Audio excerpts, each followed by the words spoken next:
Hello দর্শক, আজকে আপনাদের জানাবো ডেনিস ভিলেনিউভের ডুন 3 সম্পর্কে।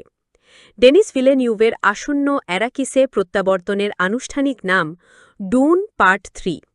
প্রতিবেদনে বলা হয়েছে যে ডুন মেসিয়া ছবিটি ১৯৬৯ সালের ফ্র্যাঙ্ক হারবার্টের বইয়ের একটি সম্মতি, যেখানে পল মুয়াদ্দিব অ্যাট্রাইডস সম্রাট হিসাবে দায়িত্ব গ্রহণের পর ছবিটিকে তার কাহিনী হিসাবে রূপান্তরিত করা হবে। রেনট্র্যাক-এ ছবিটি ডুন পার্ট 3 হিসেবে তালিকাভুক্ত করা হয়েছে।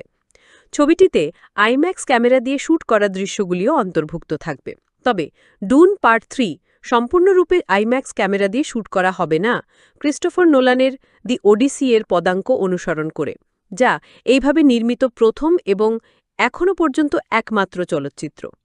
সিএনবিসিতে দেওয়া এক সাক্ষাৎকারে আইম্যাক্সের সিইও রিচার্ড গেলফন্ড মনে হচ্ছিল যে পরবর্তী ডুন সম্পূর্ণরূপে কোম্পানির মালিকানাধীন ক্যামেরা দিয়ে চিত্রায়িত হবে, কিন্তু মনে হচ্ছে তিনি ভুল কথা বলেছেন। সাক্ষাৎকারের শেষে গেলফন্ডকে জেমস বন্ড ফ্র্যাঞ্চাইজির রিবুট পরিচালনার জন্য অ্যামাজন এমজিএম স্টুডিও ভিলেনিউভকে নিয়োগ করার বিষয় জিজ্ঞাসা করা হয়। নির্বাহীর প্রতিক্রিয়ায় ওয়ার্নার ব্রাদার্স এবং লেজেন্ডারিতে পরিচালকের ডুন পার্ট 3 এর পরিকল্পনার কথাও উল্লেখ করা হয়, যা ০০৭ সালের পুনরুজ্জীবনের আগে চিত্রায়িত হবে।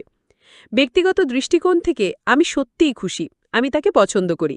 আমার মনে হয় তিনি একজন প্রতিভাবান চলচ্চিত্র নির্মাতা। তিনি খুবই সৃজনশীল।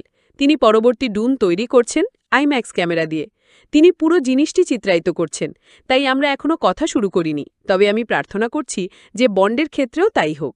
লেজেন্ডারির একজন মুখপাত্র মন্তব্যের অনুরোধের জবাব দেননি।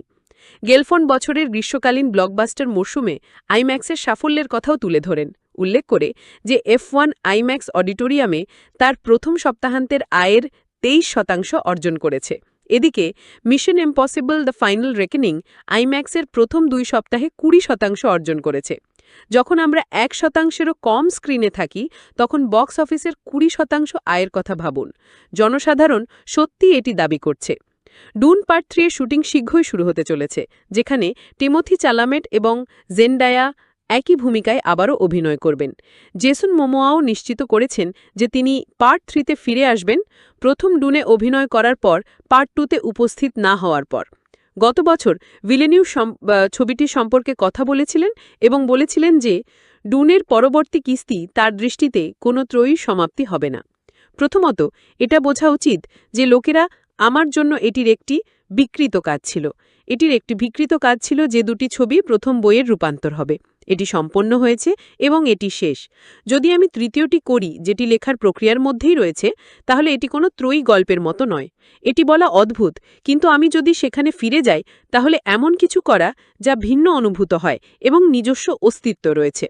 সম্প্রতি ভ্যারাইটির সাথে এক সাক্ষাৎকারে আইম্যাক্সের সিনিয়র ভাইস প্রেসিডেন্ট এবং পোস্ট প্রোডাকশনের প্রধান ব্রুস মার্কো ব্যাখ্যা করেছেন যে আইম্যাক্স দিয়ে শুটিং করা ছবি দর্শক এবং চলচ্চিত্র নির্মাতাদের জন্য কী বোঝায়। আমাদের ফিল্ম ক্যামেরা দিয়ে শুটিং করা ছবিগুলি এই ধরনের নামকরণ পায়। এগুলি আইম্যাক্সের জন্য ফিল্ম করা ছবিগুলির থেকে আলাদা, যেগুলি ডিজিটাল ক্যামেরা দিয়ে শ্যুট করা হয়। তবে আমাদের ফিল্ম ক্যামেরা দিয়ে শুটিং করার সময় চলচ্চিত্র নির্মাণে অনেক একই ধরনের প্রক্রিয়া ঘটে।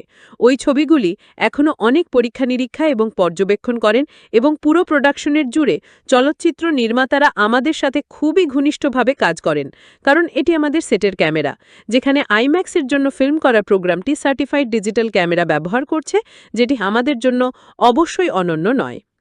ডুন পার্ট 3 ২০২৬ সালের ডিসেম্বরে প্রেক্ষাঘরে আসার আশা করা হচ্ছে। তো দর্শক, আরও আপডেট পেতে আমাদের সঙ্গে থাকুন এবং চ্যানেলটি সাবস্ক্রাইব করুন। ধন্যবাদ।